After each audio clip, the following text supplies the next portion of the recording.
It's time. Hey guys, I'm here with Braulio Estima. How you doing today, my man? I'm very good, thank you very much. Good. Dude, you're rocking that hat. You know what I mean? This is my style, European style. I'm serious. Like, I'm kind of jealous. I have a big head, so I can't pull off something Well, like I really like this style, I think it suits me. At least I can hide a little bit I'm getting bold, so I'm getting bold. Really? Man, the tide is going low. Yeah? Every year, the more I pass guard, the less hair I get. You know, one of the things I find that's funny about you and your brother is, like, that I don't think people know. On your Instagram, you're very funny, man. Like, you guys are singing songs. Yeah, we And, live fun of it. yeah, I know. We live the life. But, like, you don't see other world champions necessarily doing that. I'm just like a normal guy, I like to entertain people. I like to have fun, enjoy life in a normal way. I don't put myself in a separate spot out of the crowd. I think I'm just like as crazy as everyone is. You want to make sure that everybody knows you're as crazy as they are. Exactly. I don't like to pretend who I'm not. So is that what you're doing when you're not competing, when you're not training? What do you do to get away? Well, I like to hang out with my friends. I like to hang out with my family. I like to be with my students, go to cinema, play guitar, barbecue, surfing, football, laugh, joke, watching stupid movies and TV. Wait, what's the dumbest movie you just saw? Well, I love the last one that I watched was the Pompeii that I didn't like much, but I do watch Pompeii. Do you know the Pompeii one? Wait, oh, probably, yeah. Pompeii. That one? I didn't really like it. I rather Gladiator. Gladiator's much that's better. my I was like, favorite those are two different leagues. So it's like Gladiator movie that you could watch to pump up to get ready. Exactly. That's what I like. That makes me excited. Braveheart. That. Can I ask you, if you have students and you're watching them, do you like Gladiator them and just be like, no? Just in my mind. So let me ask this, because I will never know this in my life. I will never have my last name attached to a move. How does it feel like when you see somebody hit an Estima Lock? Do you take a moment of pride, or do you like, hey, that's my move, man? Man, it actually gives a little bit of a proud and a little bit of a statement for the history. It's kind of cool. Yeah. I don't feel bad at all. I think it's good because it's just like emphasize as well that our contribution for the sport, For me, I always wanted to know, how did that come about? How did the Estima Lock come about? Actually, this was a technique that was firstly developed by my brother, Victor. And in 2009, when we were training for the ADCC, and then actually he showed me a little bit of idea, and then we kind of brainstormed, got a little better, tighter, in a very effective way, and then I managed to pull off against Lovato at the 2009 ADCC, and it was a breakthrough, and then since then it caused a lot of impact in the jiu-jitsu scenario, and then Victor just keep practicing a lot, and he's very good at footlock, and then he keep hitting it from every kind of position. It's crazy. It's so sick, because it was so funny. I was actually talking with Lovato, and I asked him, I was like, what's a move that you wish you created? And he's like, Estima Lock.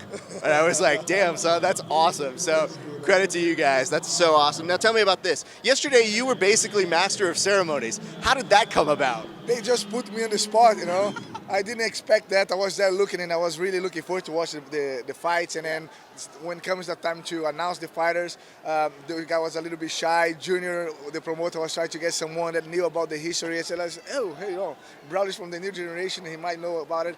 And it was very good to see those guys challenge, you know what I mean? Like when I started jiu-jitsu, they already the top of the levels.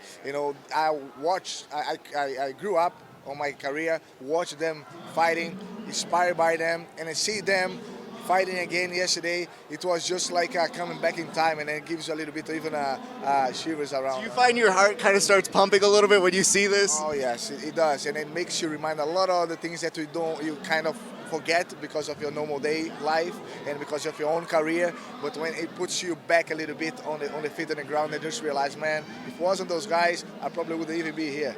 That's awesome. That's so cool. So tell me, what's next for you? What's coming up for us?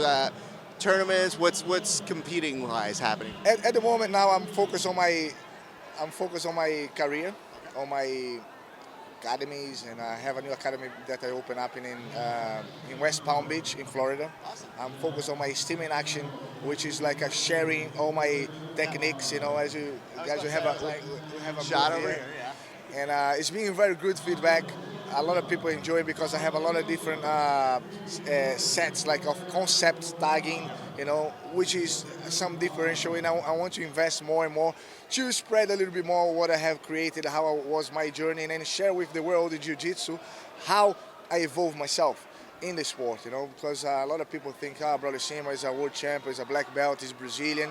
They all think that I've been there training with world champions and black belts throughout the whole my career, which was not. When I started Jiu-Jitsu, my instructor was a blue belt, and I was from the first generation of my city. The closest black belt was 3 hours away by airplane from where I was. So, against what a lot of people think, it is possible, to get in a good level. Even if you don't train with guys with good level, as long as you know how you improve, how you discover yourself within the jiu-jitsu, and that's what I try to share a little bit with this team and actually show people how I evolved in jiu-jitsu, how my mindset, and teaching the way that I do things, and also showing in a real situation how I make it apply in a real situation. So are you the kind of instructor who reminds their students, it's like, guys, I traveled 3 hours to go get instruction. You don't know how good you have it here. Sometimes I do. Sometimes I do, because it's with my experience, it's good to kind of put people to realize how sometimes they get too spoiled. They don't appreciate what they have on the doorstep, and then it's a very nature of the human being of always trying to think the grass is green on the other side.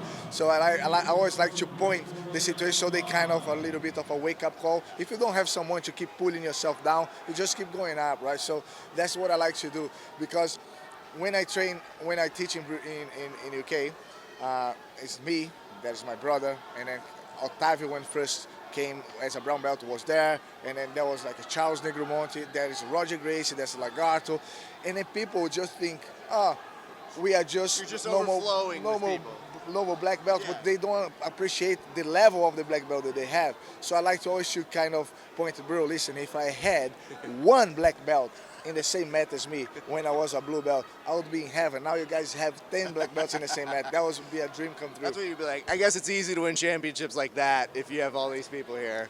Back in my day, I had to earn it. Just kidding, everybody. He's not saying it, I'm saying it. It's way different. So tell us, give us, can we take care of any sponsors? Would you like to do any shout-outs? Well, I'd like to give a shout-out for the Storm crew. They have a great stand here in the Expo. Their stand is sick. Like, it's amazing, right? When you see that photo of you from Storm, do you look at it and you just go like... I fell in love with myself again.